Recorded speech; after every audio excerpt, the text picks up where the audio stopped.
One of the things I get asked most whenever I coach is, how do I roam correctly? It is a question with a lot of answers with intricacies for each situation. Because of the way the game works, it is easy to misunderstand or understate the purpose of roaming. However, there are a few different types of roams that can help differentiate your role in that moment and in the bigger picture. These are loud roaming, quiet roaming, and lurking, and each have their own benefits and strategy. Loud roaming takes a larger focus on bluffing and gunfights.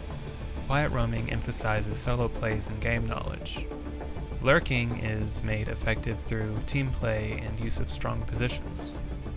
Usually, the team will utilize loud roaming with lurking together in order to maximize the amount of time they are able to get out of the attackers.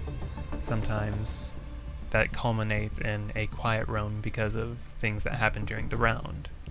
With an effective use of these roams, the attacking team will generally be left with around 30 seconds or less to take control of the objective. It is easy to identify the idea of roaming with the idea of getting kills. Instead, the primary goal of roaming is to waste the time of the enemy team. Whenever you are caught in a gunfight, be careful not to overexpose yourself. Remember that generally, whenever you are roaming, the goal is to keep pressuring them lightly. Remind them that you are there. Sometimes shoot towards them, play aggressive. If the roam results in kills, it is a good thing, but it isn't the primary goal. The attackers have usually two options against a roamer. The first is to spend the time and possible man count trying to isolate and take out the roamer. This can end with a significant amount of time and utility wasted, and even with one or more players dead on the attacking team. The second is to ignore the roamer and continue with the plan to attack the site. This one has the weakness of the ever-present possibility of getting flanked.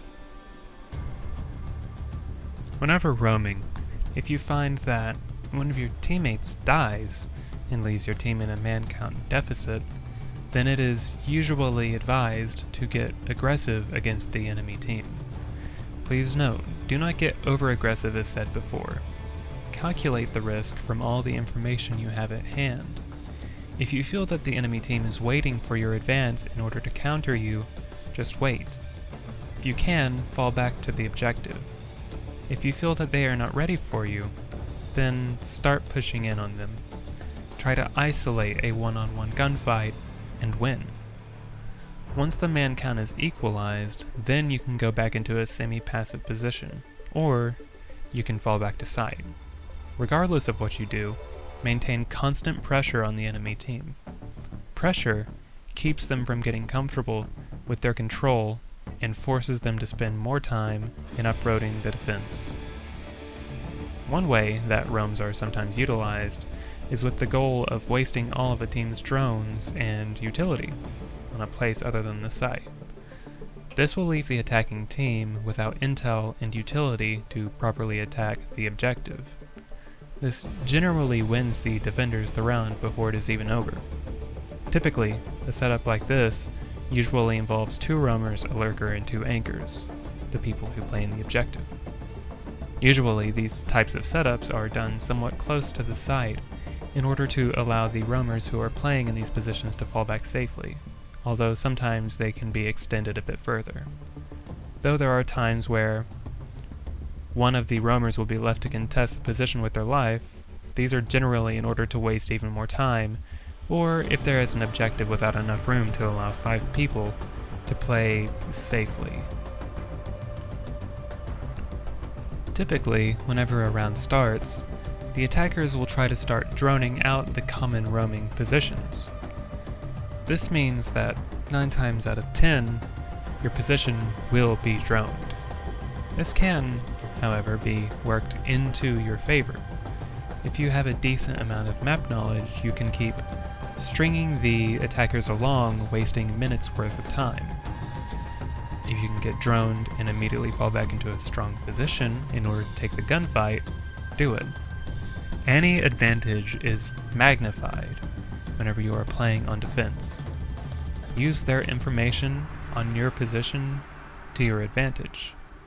Usually, if the place where they are droning from is your front, there will likely be one or more people pushing you within 15 seconds trying to capitalize on the information. If you can take out the person or people pushing you, it is a good way to quickly make your roam worth it. Usually, whenever you feel that you've wasted a sufficient amount of time, it is best to try to fall back to the objective in order to help your team against the final attack on sight. The more people that are on the objective for this final push, the more likely it will end in a win for defense. If you cannot safely fall back to sight, try to derail their push by flanking them on the side opposite of where they are pushing. Whenever the attacking team is focusing on getting control of the objective, it leaves a small window open for the flanking roamer to get in a sneak attack against the unaware attackers. Loud roaming is one of the most common types of roams that I see in games. The goal of this type of roam is to disrupt the push that the attacking team is setting up to do.